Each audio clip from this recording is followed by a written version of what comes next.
Le tribunal de grande instance de Paris a autorisé lundi la sortie du film de François Ozon Grâce à Dieu, qui retrace le combat des victimes de Bernard Prénat, prêtre pédophile du diocèse de Lyon.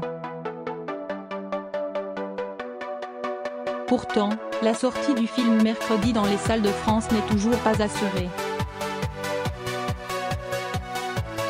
Le réalisateur et la production sont en effet visés par une seconde procédure, examinée lundi à Lyon, qui pourrait elle aussi compromettre la sortie du film.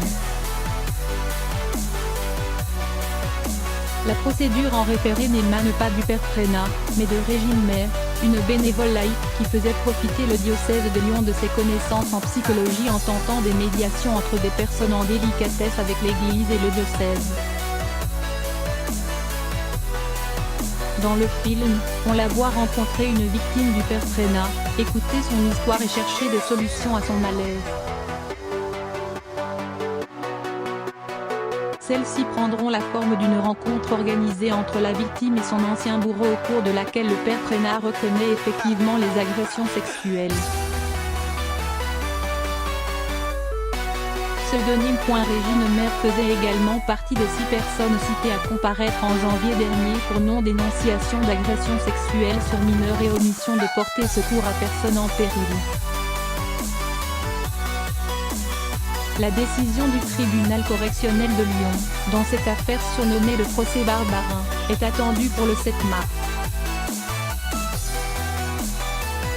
Régine Maire n'accepte donc pas de voir son personnage incarné à l'écran sous son propre nom et demande à la justice l'utilisation, dans le film, d'un pseudonyme, comme c'est le cas pour les victimes du père Prénat.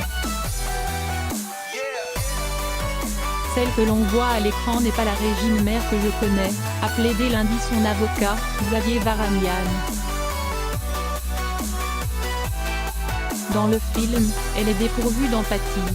Il a répété à la barre ne pas demander l'interdiction ou le report du film, mais simplement une modification de la bande-son. Si celle-ci était acceptée par le tribunal de grande instance de Lyon, elle reviendrait à l'annulation du film tant l'opération est lourde à réaliser. L'avocat de François Ozon, Benoît Agoulès-Comonneau, qui considère que le film ne porte pas atteinte à la vie privée de Régine Maire, a détaillé les conséquences qu'aurait sur la distribution du film ce simple changement de nom, cela, quelques heures avant sa sortie officielle.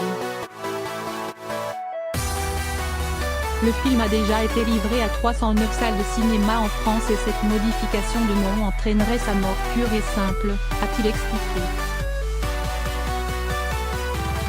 Retard de plusieurs mois. Il faudrait en effet rappeler les 309 copies, faire revenir les comédiens, refaire la bande-son, réaliser une nouvelle post-synchronisation en studio, mais également un nouveau mixage, et reprendre les effets spéciaux. Tout cela prendrait au moins 2 ou 3 semaines et on sait que la durée d'exploitation d'un film ne dépasse guère les 3 ou 4 semaines, a indiqué l'avocat. Le film ne retrouverait donc pas de place en salle avant plusieurs mois, retardant d'autant sa sortie à l'étranger, où il est déjà très attendu.